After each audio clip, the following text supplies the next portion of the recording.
जय गायत्री माता, जय गुरुदेव।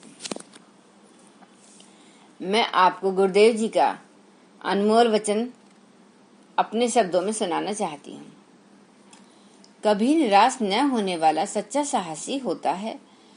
मनुष्य अपने रचयिता के तरह ही स्वयं सामर्थ्यवान है। दूसरों को पीड़ा नहीं देना ही मानव धर्म है।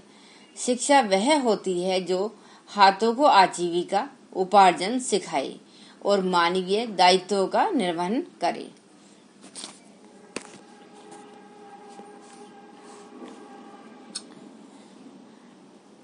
आगे गुरुदेव जी अपनी पुस्तक युग परिवर्तन कब और कैसे में लिखते हैं कि खोखली पाश्चात्य सभ्यता, दूर के ढोल सुहावने वाली बात बहुत करके यही सिद्ध होती है। चंद्रमा रात्रि के समय कितना सुंदर लगता है।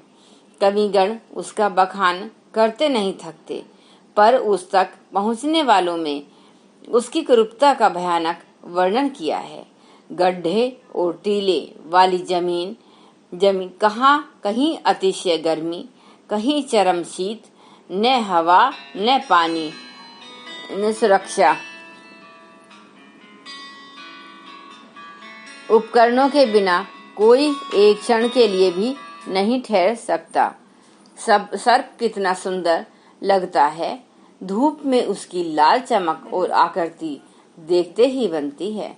जिन्हें उनकी असलियत मालूम नहीं, वे बच्चे उसे पकड़ने दौड़ते हैं। गलती से उनमें से कोई पकड़ बैठे तो वह खिलौना क्षण भर में डस लेगा और प्राणों का अंत कर देगा। प्राचीन काल में ऐसी विष कन्याएं होती थीं, जिनका रूप यौवन देखते ही मनुष्य मोहित हो जाता था, किंतु उनके सत्संग में आते ही विष कन्या आजकल पाश्चात्य सभ्यता के रूप में देखी जा सकती हैं।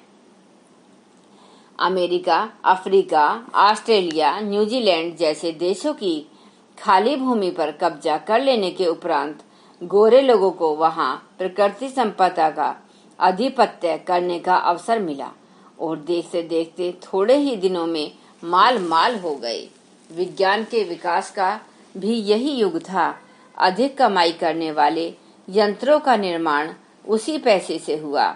उपनिवेशों में माल खपाने का अवसर मिला। इस प्रकार कुछ ही शताब्दियों में छप्पर फाड़ कर दौलत उन पर बरसी। इस उपलब्ध संपन्नता का उपयोग कहाँ हो, इसके लिए संकीर्ण मनोवृत्ति की सुविधा, संपादन और विलासिता के बढ़ते हुए साधन यह दे ही काम दृष्टि के गोचर हुए। वे भारत के अनुयायी थोड़े ही थे जो अपनी बुद्धि वैभव से संसार के कोने कोने में बिखर कर वहां के निवासियों को सुविकसित और सुसंस्कृत बनाने का प्रयास करते।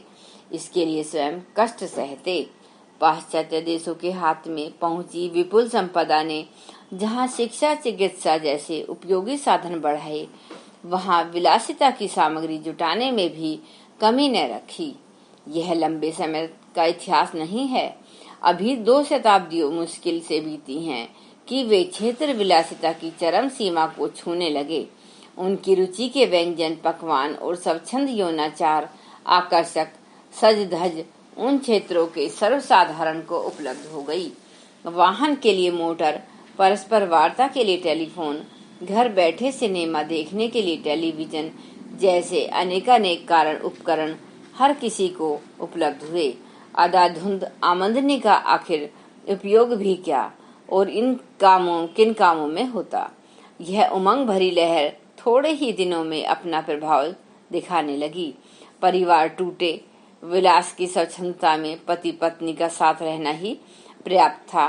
न अभिभावकों को संतान से कुछ आशा और न संतान के लिए अभिभावकों का कोई बड़ा त्याग। बूढ़ों के लिए संपन्न देशों में मवेशी खाने बन गए और बच्चों के लिए अनाथालय। संतान और अभिभावक के बीच रहने वाली आत्मीयता ही एक प्रकार समाप्त हो गई। यौन स्वेच्छाचार से में हर किसी को नवीनता की ललक रहने लगी। फलतः तलाकों का एक खिलवाड़ जैसा प्रचलन हो गया। विवाह एक चिन्ह पूजा है जिसे करने के उपरांत दोनों साझेदारों में से कोई नहीं जानता कि यह समझौता कितने दिन चल सकता है और कितने दिन बाद टूट जाएगा। उठती उम्र की लड़कियां भी देखती हैं कि अधिक लाभदायक सौदा कौन सा है। स्त्री की भांति पुरुष भी इसी फिराक में रहते हैं। नया सुहावना के फेर में आज विवाह कल तलाक का माहौल बनता रहता है, पर कुछ ही साल में स्थिति उलट जाती है। स्त्रियों की ढलती आयु आते ही उन्हें अपने लिए घोंसला ढूंढना पड़ता है। उन्हें कोई मुश्किल से ही कुछ दिन अपनी डाल पर बैठने देता है। दोनों ओर से मजबूरियां सामने आ जाती हैं। तभी कुछ ऐसा भरोसा बनता है कि शायद टिकाऊपन बना रहे। दाम्पत्य जीवन में हर घड़ी उसी तरह चौकन्ना रहना पड़ता है, मानो किसी ठग जालसाज के साथ दिन गुजारने पड़ रहे हों। संतान और अभिभावकों का रिश्ता तभी तक है जब तक पंख नहीं उगते। लड़के हों या लड़कियां, जब कुछ कमाने लायक हो जाते हैं, अपना अलग घोंसला बनाते हैं। ऐसी दशा में मुसीबतों के समय कोई किसी से आशा अपेक्षा नहीं करता। आजीविका को ही सब कुछ मानकर चलना पड़ता है। ऐसी दशा में अनिश्चितता, उद्विग्नता की मन स्थिति बनी रहती है। इस तनाव को हल्का करने के लिए नशेबाजी ही एकमात्र अवलंबन बन के रह जाती है। सिगरेट, शराब और मादक औषधियां दोनों ही जीवन की आवश्यकता बन जाती हैं। आधी रात नाटक केवल देखने में बीत जाती है और शेष आधा समय नींद की नशीली गोलियां लेकर झपकियां लेते हुए बितानी पड़ती हैं। भोजन के लिए आधी पारियां होटलों में बितानी पड़ती हैं। घर पर खाने वाले या बहुत गरीब या बहुत अमीर होते हैं।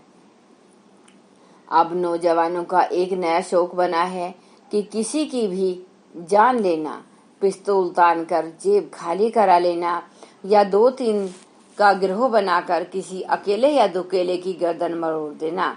यह धंधा अच्छी आमदनी का भी है और अपनी चतुरता का रूप दिखाने का भी। नई पीढ़ी का आवारा लोगों के लिए दादागिरी सुलभ सी बनती जा रही है और अच्छे खासे नफे की भी है।